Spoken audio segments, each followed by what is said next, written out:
Bismillahirrahmanirrahim. Assalamualaikum warahmatullahi wabarakatuh. Alhamdulillah, salatu wassalamu ala sayyidina Muhammad rasulillah, amma ba'du. Para mahasiswa Wisma 3 yang dirahmati Allah Subhanahu wa taala, pada kesempatan kali ini kita akan membahas tentang babus shalah, yang pada pertemuan pertama kita akan membahas terkait dengan makna salat, kemudian syarat wajib salat, syarat sah salat, dan juga mubtilatus shalah atau hal-hal yang membatalkan salat. Adapun makna salat, yang pertama secara bahasa salat itu berarti ad-doa, pengharapan, permintaan, dan juga permohonan dari kita sebagai hamba Allah. Waqila ad-doa bil khair, dalam kitab At-Taqrirat disebutkan permohonan atau permintaan yang baik-baik. Sedangkan secara istilah as-shalah itu berarti aqwalun wa af'alun muftatahatun bitakbir wa mukhtatamatun bitaslim, ucapan dan perbuatan yang diawali dengan takbir dan diakhiri dengan salam.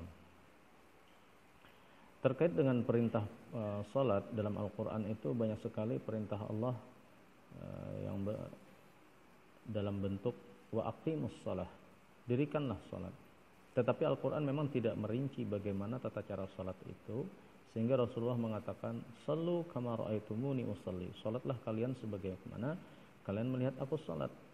Nah, peristiwa Rasulullah salat ini kemudian diterjemahkan oleh sahabat-sahabat yang menyaksikan bagaimana beliau sallallahu alaihi wasallam itu salat.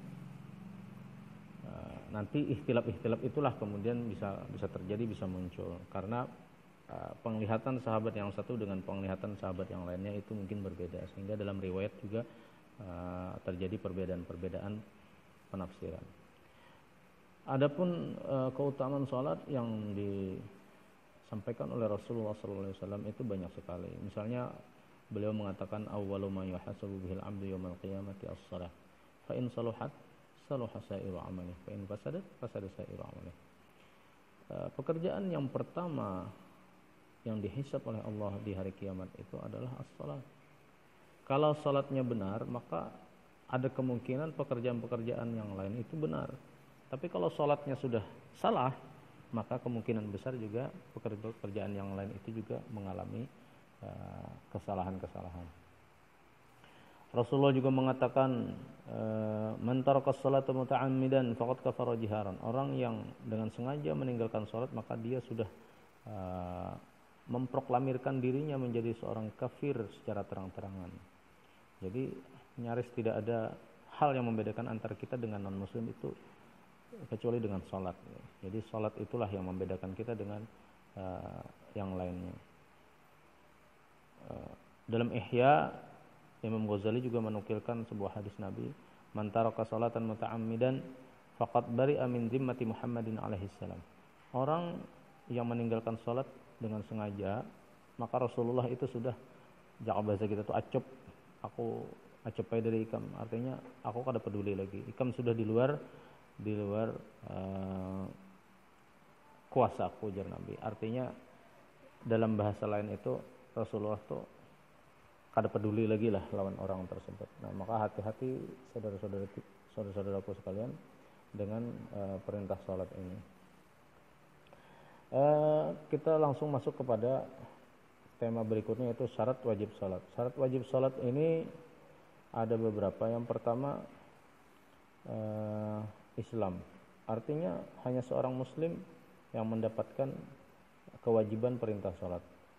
Amun orang non muslim hendak sembahyang ya silahkan, tapi ya percuma gitu kan, sia-sia, karena ya salatnya tidak sah. Tapi kalau hanya untuk coba-coba ya silahkan saja, tapi ya sekali lagi itu adalah hal yang cuma-cuma, percuma gitu, bukan cuma-cuma, maksudnya percuma alias sia-sia.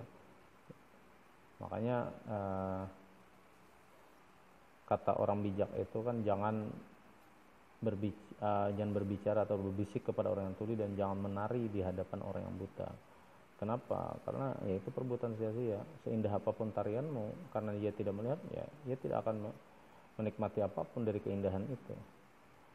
Atau sepenting apapun hal yang engkau bisikkan dengan seorang yang tuli, ya dia tidak bisa mendengarkan apapun pentingnya informasi yang kau sampaikan, ya karena dia tuli.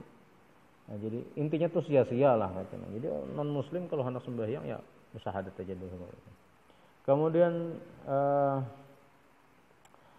ini penting ya. Jadi kenapa wajib sholat ini bagi seorang muslim? Ini juga sebagai warning buat teman-teman yang mengaji, kemudian kajiannya itu terlalu dalam, bahkan mungkin tasawufnya itu tinggi banget. Saking tingginya itu kada bisa sembahyangan lagi. Nah ini hati-hati. Jadi kajian apapun itu, sealim apapun gurunya, setebal apapun bulangnya kalau nya bebulang, atau sepanjang apapun janggutnya kalau nya berjanggut, selebar apapun jubahnya kalau nya berjubah, tapi inya melajari murid-muridnya kada bisa sembahyangan lagi. Nah ini hati-hati. Ini kembali kepada sabda Nabi tadi, faqad kafara jiharan. Orang itu mengaku kafir terang-terangan ya Nabi. Ya. Jadi hati-hati buan kita lah. Ini banyak nih terjadi di wadah kita ini. Apalagi buan pian binian, hati-hati dengan ajaran-ajaran yang tina menyimpang kayak itu. Sudah kuliah sembahyang, nah itu ciri ajaran yang diajarkan oleh guru tadi itu bisa bermasalah itu. Apalagi man sudah meminta syarat ini itu segala macam lan buan pian. Mandi kambang 7 rupa supaya bungas. Ya. Tapi kada bisa sembahyangan lagi. Ini hati-hati sekali lagi ya. Mun hendak bungas tuh ya banyak bodo, banyak sembahyang, sholat itu.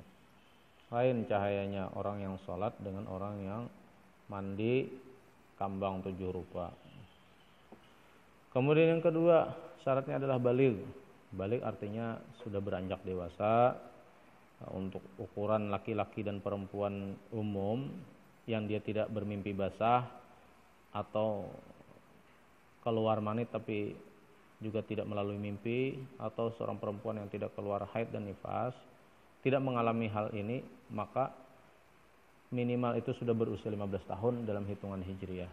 Nah itu sudah, kalaupunnya kada keluar ini, kada keluar itu, tapi sudah usianya 15 tahun, itu dalam kitab At-Taqrirat disebutkan mereka sudah dianggap baligh.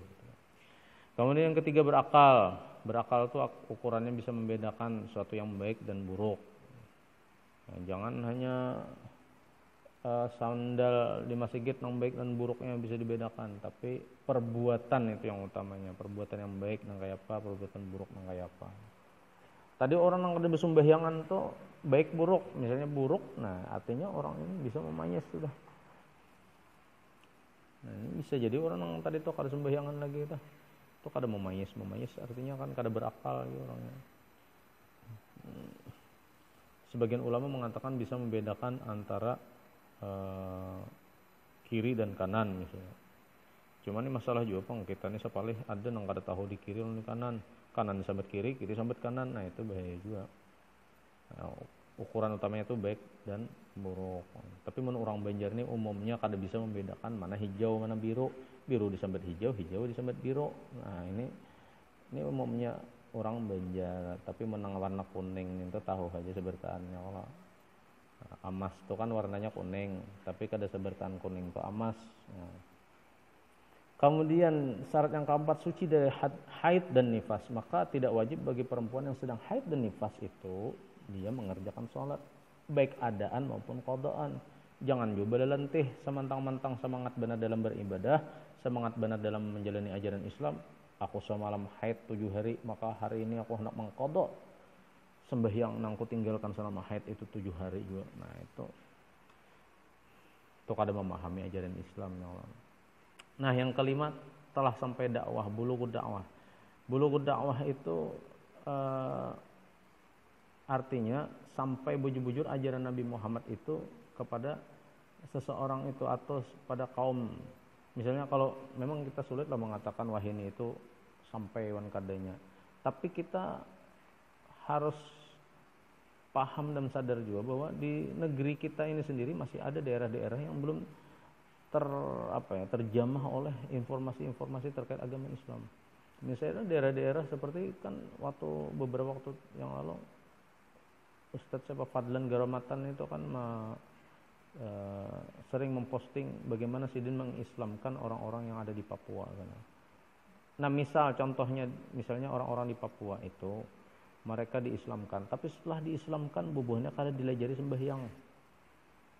Tiba-tiba ustadz yang mengislamkan ini kembali ke tempat sidin semula. Nah, ini menurut Imam Ibnu Qasim, mereka ini wajib qadha ketika mereka sudah paham tata cara sembahyang. Nah, imbah inya bersahadat lawan inya paham sembahyang itu berapa masanya? Hitungannya setahun, maka setahunnya wajib qadha. Tapi kalau menurut Imam Romli itu kada wajib qadha. Kemudian syarat berikutnya yaitu melihat dan mendengar. Artinya indera penglihatan dan pendengarannya itu berfungsi dengan baik. Jadi meskipun ia bisa berbicara, tapi ia kada mendengar dan ia kada melihat, maka orang tersebut dianggap tidak salamatul hawas kalau dalam bahasa fikihnya itu. Jadi mereka-mereka yang tidak salamatul hawas ini mendapat keringanan untuk tidak wajib mengerjakan sholat. Kemudian yang ketujuh jaga, artinya tidak sedang tertidur atau tidak sedang ketiduran atau tidak sedang kelupaan. Materi berikutnya adalah syarat sah sholat. Syarat sah sholat ini artinya adalah segala sesuatu yang menjadi persyaratan bagi orang yang mendirikan sholat sehingga syarat sah sholatnya itu sah dan diterima oleh Allah Subhanahu Wa Taala. Yang pertama syaratnya adalah mengetahui masuknya waktu sholat. Nah, ini harus meyakinkan, tapi ya kalau dibanjarin kan ada masalah lagi sudah ini. Kita ini apalagi gadget di mana-mana, buan pian tinggal install aja aplikasi yang menunjukkan waktu sholat. Maka pada jam-jam waktu sholat itu dia sudah bisa memberikan notifikasinya kan. Jadi begitu masuk sholat, Allahu Akbar, Allahu Akbar. Nah itu ada seorang penjudi, pemabuk, meninggal.